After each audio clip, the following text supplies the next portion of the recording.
আসসালামু আলাইকুম সম্মানিত ভিউয়ার্স, আশা করি সবাই ভালো আছেন। আপনারা দেখতে পাচ্ছেন মহার্ঘ ভাতা নিয়ে নতুন একটি প্রতিবেদন প্রকাশিত হয়েছে আজকে 14টা 58 22 ফেব্রুয়ারি 2025 সময় নিউজের একটি প্রতিবেদনের মাধ্যমে।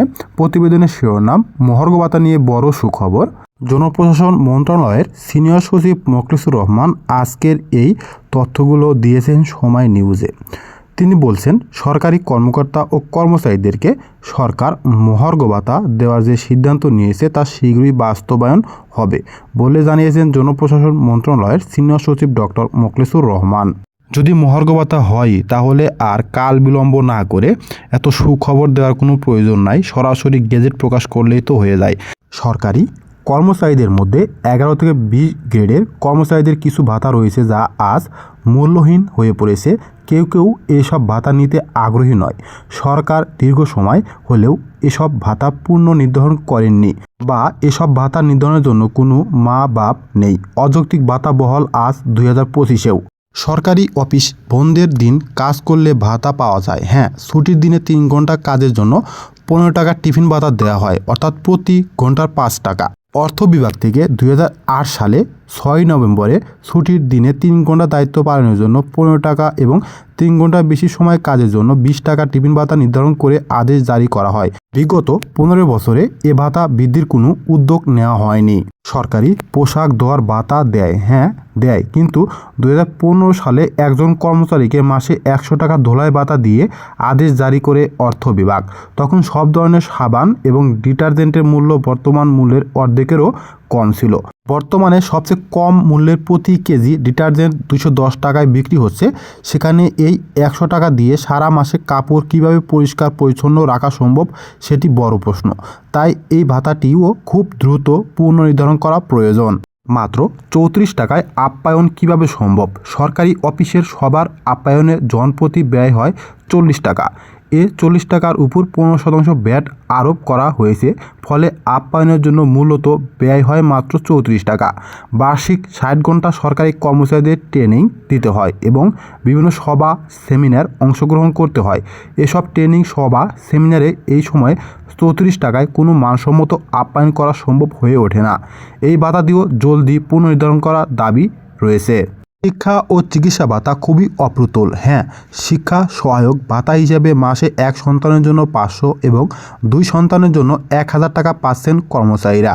বর্তমান শিক্ষা উপকরণের মূল্যের তুলনায় এ খাতের ভাতা খুবই সামান্য। সচিব থেকে অফিস সহায়ক পর্যন্ত সর্বস্তরের কর্মকর্তা কর্মচারী মাসিক 1500 টাকা চিকিৎসা ভাতা পাচ্ছেন। বর্তমানে এ টাকায় ওষুধ ক্রয় ও প্রয়োজনীয় পরীক্ষা নিরীক্ষা করানো এখন প্রায় অসম্ভব। এই সব ভাতা দিয়ে ছেলে মেয়ে লেখাপড়া করানো যেমন অসম্ভব হয়ে পড়েছে, ঠিক চিকিৎসা ভাতা নিয়ে হসপিটালে যাওয়াটা বোকামি বটে। 1 ঘন্টা কাজের জন্য 5 টাকা টিফিন ভাতা খুব হাস্যকর ভাতা। 2025 কোনো উপসচিব বা যুগ্ম সচিবের এই ভাতাটি পুনর্নির্ধারণের সময় হয়ে ওঠেনি।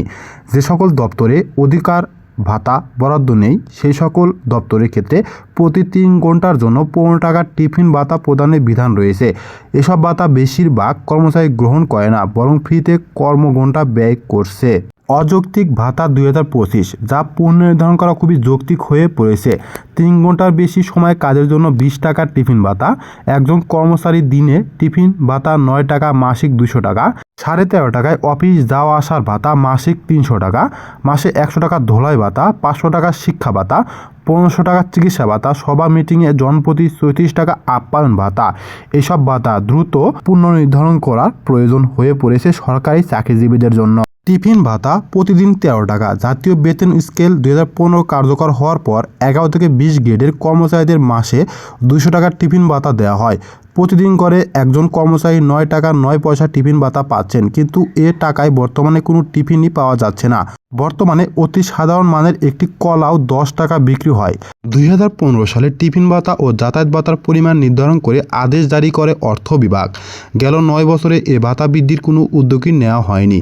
এখন একটি চা খেতে 10 থেকে 20 টাকা খরচ হয়, সেখানে কিভাবে আজও মাসিক 200 টাকা টিফিন ভাতা কার্যকর থাকে সেটি খুবই ন্যাক্কারজনক ব্যাপার। এই ভাতাটি সরকারি কর্মকর্তা বা আমলারা পান না বলেই হয়তো আজও কোনো সচিব উপসচিব নজর দেয়নি। প্রতিদিন যাতায়াতে 13 টাকা। সরকারি কর্মচারীদের বাসা হতে কর্মস্থলে যাতায়াত বাবদ 11 থেকে 20 গ্রেডে কর্মচারীদের যাতায়াত ভাতা পান 300 টাকা। তবে পৌরসভার বাইরে হলে এ ভাতা পাবেন না।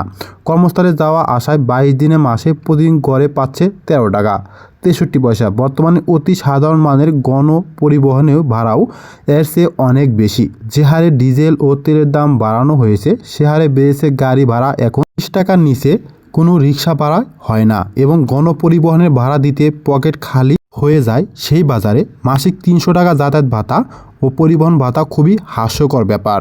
তাই আমি মনে করি বর্তমানের অন্তর্বর্তীকালীন সরকারের খুব দ্রুত এই সকল ভাতা পুনর্নির্ধারণ করা এবং মহার্ঘ ভাতা একটি যৌক্তিকভাবে দেওয়া।